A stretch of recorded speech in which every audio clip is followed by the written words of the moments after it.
Iran ప్రకటనపై Trump సంచలన వ్యాఖ్యలు చేశారు. ఇరాన్ ఓడిపోయిందంటూ ట్రంప్ కీలక వ్యాఖ్య చేశారు. గల్ఫ్ దేశాలపై ఇరాన్ దాడుల నిలిపివేత నేపథ్యంలో ట్రూత్లో ట్రంప్ స్పందించారు. గల్ఫ్ దేశాలకు ఇరాన్ లొంగిపోయిందంటూ ట్రంప్ కామెంట్ చేశారు. అమెరికా ఇజ్రాయెల్ దాడుల కారణంగానే ఇరాన్ యుద్ధం నుంచి వెనక్కి తగ్గిందంటూ ట్రంప్ వ్యాఖ్యానించడం ఇప్పుడు ఆసక్తి రేపుతోంది. అందుకే దాడులు ఆపేస్తున్నామంటూ ప్రకటించినట్టుగా ట్రంప్ పోస్ట్ చేశాడు. వేల సంవత్సరాల తర్వాత గల్ఫ్ దేశాలపై ఇరాన్ పట్టుకోల్పోవడం ఇదే మొదటిసారి అంటూ వ్యాఖ్యానించాడు. అలాగే ఇరాన్ ఇవాళ రాత్రికి తీవ్రంగా దెబ్బతింటుందంటూ కూడా వ్యాఖ్యానించాడు. ఈ నేపథ్యంలో గల్ఫ్ దేశాలపై అందుకే తాము దాడులు ఆపుతున్నట్టుగా ఇరాన్ ప్రకటించడాన్ని ట్రంప్ ఉదహరించారు. దీంతో ట్రంప్ ట్రూత్ సోషల్లో చేసిన పోస్ట్ ప్రస్తుతం వైరల్గా మారుతుంది. మీరు చూస్తున్నారు స్క్రీన్పై డొనాల్డ్ ట్రంప్ చేసిన పోస్ట్ అది. ముఖ్యంగా ఇరాన్ ఉద్దేశించి డొనాల్డ్ ట్రంప్ చేసిన ట్వీట్ ఒకసారి మనం స్క్రీన్పై చూడొచ్చు. ప్రధానంగా పశ్చిమాసియాలో కొనసాగుతున్న యుద్ధ నేపథ్యంలో ప్రస్తుతం ట్రంప్ సోషల్ ట్రూత్లో స్పందించారు. ఆయన చేసిన ట్వీట్ ఒక్కసారి మీకు చదివి వినిపిస్తాను.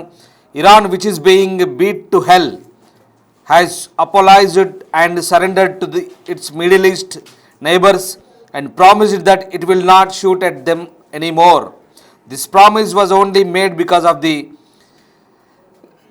relentless US and Israel attack. They were looking to take over and rule the Middle East. It is the first time that Iran has ever lost in thousands of years to surrounding Middle Eastern countries. అంటూ ఆయన చేసిన tweet.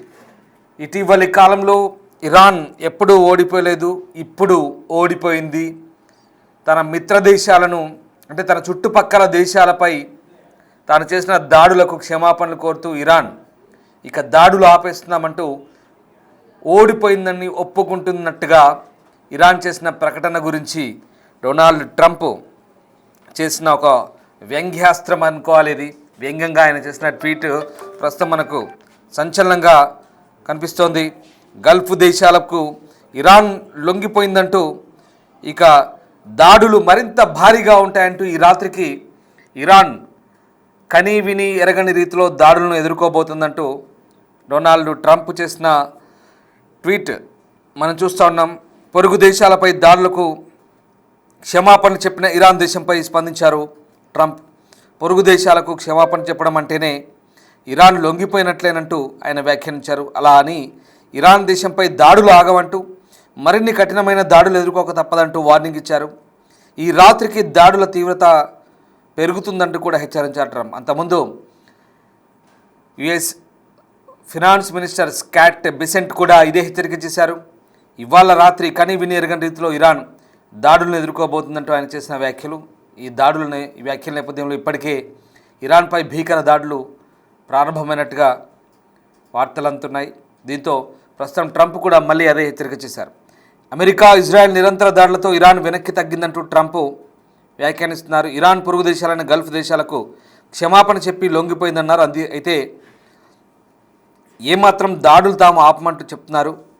ఇరాన్లోని ఇతర సైనిక స్థావరాలపై ఈరోజు రాత్రికి తీవ్రమైన దాడులు చేస్తామంటూ హెచ్చరిస్తున్నారు.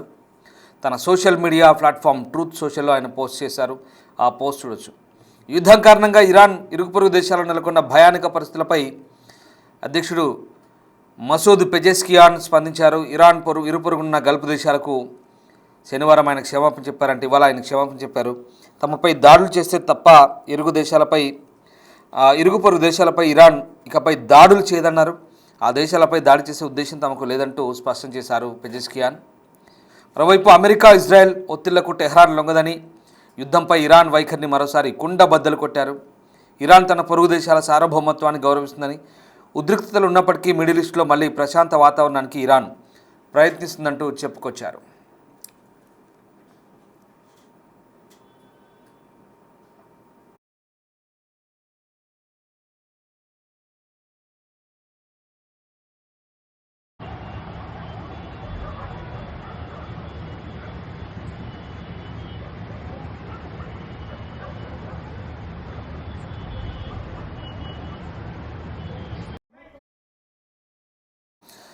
ఇజ్రాయెల్ దాడులకు ప్రతిచర్యగా ఇరాన్ తన పొరుగు దేశాలపై క్షిపణులు, డ్రోన్లతో విరుచుకుపడుతున్న సంగతి తెలిసిందే. ఇరాన్ దాడులతో ఆ దేశాల్లో విమానాశ్రయాలు మూసివేశారు. ఈ క్రమంలో ఇరాన్పై సర్జికల్ దాడులు మరింత తీవ్రతరం చేస్తామంటూ ట్రంప్ ప్రకటించిన తర్వాత తమ వైమానిక బలగాలను మిత్ర దేశాల ఎయిర్ బేసుల్లో మోహరిస్తోంది అమెరికా. తాజాగా బ్రిటన్ ఎయిర్ బేస్లపై అత్యంత శక్తివంతమైన B-1 ల్యాన్సర్ బాంబర్ను కూడా మోహరించింది. ఈ రాత్రికి ఇరాన్పై దాడులు చేస్తామంటూ ట్రంప్ ప్రకటించిన తర్వాత మిడిల్ ఈస్ట్లో పరిస్థితి మరింత ఉద్రిక్తంగా మారే అవకాశాలు కనిపిస్తున్నాయి. ఇప్పటికే అమెరికా రక్షణ మంత్రి స్కాట్ బిసెంట్ చేసిన హెచ్చరికల నేపథ్యంలో కని విని ఎరగని రీతిలో ఇరాన్పై దాడులుంటాయంటూ చెప్తున్నారు. ఇజ్రాయెల్, ఇరాన్ సంయుక్తంగా ఇప్పటికే గత 8 రోజులుగా టెహరాన్తో పాటు ఇరాన్ అంతటా కూడా భీకర దాడులు చేస్తున్నాయి. ఇప్పటికే ఇరాన్పై కొనసాగుతున్న దాడుల నేపథ్యంలో 1400 మందికి పైగా మృతి చెందినట్టు తెలుస్తోంది. ఇక మరోవైపు ఇప్పుడు గల్ఫ్ దేశాలకు ఇరాన్ చెప్పిన క్షమాపణపై ట్రంప్ చాలా వ్యంగ్యంగా స్పందించారు. ఇరాన్ తన పట్టు కోల్పోయిందని, పొరుగు దేశాలకు లొంగిపోయిందంటూ వ్యాఖ్యానించారు. అమెరికా, ఇజ్రాయెల్ నిరంతర దాడులతోనే ఇరాన్ వెనక్కి తగ్గిందన్నారు. ఇకపై పొరుగు దేశాలను ఈ దేశం బెదిరింపులకు దిగదంటూ చురకలంటించిన పరిస్థితి మనకు కనబడుతోంది. ఇక ఉద్రిక్తతలను తగ్గించేలా పొరుగు దేశాలను తమ సోదరులుగా అభ్యర్థించిన ఇరాన్ ప్రెసిడెంట్ మసూద్ దాడులు చేసినందుకు క్షమాపణలు చెప్పిన సంగతి తెలిసిందే. తమపై దాడులు జరిగితే తప్ప క్షిపణులు ప్రయోగించవద్దంటూ తమ సాయుధ దళాలకు ఆదేశాలు ఇచ్చామంటూ కూడా ఆయన చెప్తున్న పరిస్థితి కనబడుతోంది. ఫిబ్రవరి 28న అమెరికా, ఇజ్రాయెల్ జరిపిన దాడుల్లో సుప్రీం లీడర్ ఖొమేనీ మరణించిన తర్వాత పశ్చిమాసియాలో యుద్ధ వాతావరణం పెరిగింది. ఇరాన్ అధ్యక్షుడు క్షమాపణ చెప్పినప్పటికీ గల్ఫ్ దేశాలపై డ్రోన్లు, క్షిపణి దాడులు జరుగుతూనే ఉన్నట్టుగా తెలుస్తోంది. దుబాయ్, అబుదాబిల్లో పేలుళ్ల శబ్దాలు వినిపించాయి. దుబాయ్ ఇంటర్నేషనల్ ఎయిర్పోర్ట్పై కూడా తాత్కాలికంగా సేవలను కూడా నిలిపివేశారు. ఈ నేపథ్యంలో ప్రస్తుతం అమెరికా చేస్తున్నటువంటి హెచ్చరిక ఇప్పుడు చాలా ఇరాన్ ప్రజలకు కంటి మీద కునుకు లేకుండా చేసే అవకాశం కనిపిస్తుంది. ఎందుకంటే ఇరాన్పై అమెరికా, ఇజ్రాయెల్ సంయుక్త దళాలు చాలా భీకరంగా దాడి చేయబోతున్నాయంటూ చేస్తున్న ప్రకటన నిజంగా ఎక్కడికి దారి తీస్తుందనంటూ ఆందోళన వ్యక్తం అవుతుంది. ఎందుకంటే ఇప్పటికే ఇరాన్ సంబంధించినటువంటి నేవల్ బేస్ని, ఎయిర్ బేసెస్ని, అలాగే మిసైల్, డ్రోన్, రాకెట్ లాంచర్ల లాంచ్ ప్యాడ్లు అన్నింటినీ కూడా విధ్వంసం చేసినట్టుగా అమెరికా చెప్తోంది. అయితే ఇరాన్ కూడా ఇటు అబుదాబిలోని అమెరికన్ ఎయిర్ బేస్పై దాడి చేసింది, అలాగే దుబాయ్ ఎయిర్పోర్ట్పై దాడి చేసింది, అలాగే ఖతర్పై దాడి చేసింది. అధ్యక్షుడు క్షమాపణ ప్రకటనకు ముందు ఈ దాడులన్నీ కూడా జరిగాయి. ఓవైపు బ్రదర్స్ నేషన్స్ అంటూనే మరోవైపు దాడులు చేయడంపై ఆ దేశాలు సంయుక్త ప్రకటన చేస్తూ ఖండించాయి. దీంతో ఇరాన్ కూడా దిగొచ్చింది. ఇరాన్ కూడా దేశాలకు క్షమాపణ చెప్తూ ఇకపై వాళ్ళ భూభాగం నుంచి దాడులు చేస్తే తప్ప తాము వాళ్ళపై దాడులకు దిగమంటూ ఆ దేశ అధ్యక్షుడు ప్రకటించిన వేళ మరి ఇప్పుడు అమెరికా అధ్యక్షుడు చేసిన ట్వీట్ ఏదైతే ఉందో తన సోషల్ ట్రూత్లో, ట్వీట్ కాదది, తన సోషల్ ట్రూత్ సంబంధించినటువంటి సొంత ప్లాట్ఫామ్ అది. దాంట్లో ఆయన చేసిన ప్రకటన మనకు చాలా క్లియర్గా అర్థమవుతుంది. ఇరాన్ భయపడింది, ఇరాన్ దిగి వచ్చింది, ఇరాన్ క్షమాపణ చెప్పింది, అయినా కూడా మేము ఎక్కడా తగ్గము, దాడులు మరింత భీకరంగా ఉంటాయని చెప్తున్నారు. అంటే ఇక్కడ అమెరికన్ అలాగే ఇజ్రాయెల్ పాలకుల one and only target, one and only agenda, single point agenda, అక్కడి నాయకత్వాన్ని పూర్తిగా తుడిచిపెట్టి అక్కడ కొత్త పరిపాలకుల్ని తీసుకురావాలనేది వాళ్ళ ఎజెండా. అందులో భాగంగానే నాయకత్వాన్ని కూడా నిర్మూలించారు. ఫస్ట్ రోజే ఖొమేనీని అంతమొందించారు, ఎలిమినేట్ చేశారు. తర్వాత ఇక ఇరాన్ యొక్క సైనిక స్థావరాలను లక్ష్యంగా చేసుకొని దాడులు చేస్తున్నారు. ఇక నెక్స్ట్ అమెరికా, ఇజ్రాయెల్ పౌరులు ఇరాన్ భూభాగంపై అడుగుపెట్టి వారి బూటు కాళ్ళతో అక్కడ నడవాలన్నది వాళ్ళ కోరిక. అది కూడా త్వరలోనే ఆ రోజు కూడా దగ్గర పడుతుందంటూ వాళ్ళు చెప్తున్నారు. ఇరాన్ భూభాగంలో అడుగుపెట్టి అక్కడ పూర్తిగా ప్రాంతాలను స్వాధీనం చేసుకొని మిగిలి ఉన్న నాయకులను, ఖొమేనీ వారసులు లేదా ఖొమేనీ పాలకుల్ని అంతమొందించడం లేదా హత్య చేయడం లేదా వాళ్ళని బంధించి యుద్ధ ఖైదీలుగా పట్టుకోవడం అనేది జరుగుతుందని చెప్తున్నారు. ఒకవేళ ఇక దాని తర్వాత నెక్స్ట్ ఎవరైతే పాలకులు ఉంటారో ఆ పాలకుల నియామకానికి సంబంధించి తనకు తెలియకుండా జరగదు, తాను ఇన్వాల్వ్ అవుతానంటూ ప్రెసిడెంట్ ట్రంప్ చెప్తున్నారు. బహుశా 79 ముందున్నటువంటి రెజా షా పెహ్లావి, అతని కొడుకు ఎవరైతే ఉన్నారో పెహ్లావిని తీసుకొచ్చి ఆ గద్దెనెక్కించే ప్రయత్నం జరుగుతున్నట్టుగా సమాచారం అంతోంది. సో ఏదేమైనా ప్రస్తుతం ఉన్నటువంటి పరిస్థితుల్లో అమెరికా, ఇజ్రాయెల్ చాలా క్లియర్గా ఇరాన్పై తీవ్రమైన దాడులకు పూనుకోబోతుందని చాలా క్లియర్గా అర్థమవుతుంది. మరోవైపు ఒకవేళ అదే కనుక జరిగితే రాబోయే రోజుల్లో ఇరాన్ కనుక పూర్తిగా మెడలు వంచగలిగితే అమెరికా, ఇజ్రాయెల్, ఇరాన్లో ఉన్నటువంటి పాలకులు బహుశా పారిపోయే అవకాశం ఉంది కొద్ది రోజుల్లో, లేదా ఛాయాశక్తుల పోరాడి ఇక చేతులు ఎత్తిస్తే కనుక ఇరాన్ పాలకులు అక్కడి నుంచి బహుశా రష్యా లాంటి ఇతర దేశాలకు లేదా ఇంకేదైనా మిత్ర దేశాలకు పారిపోవచ్చు.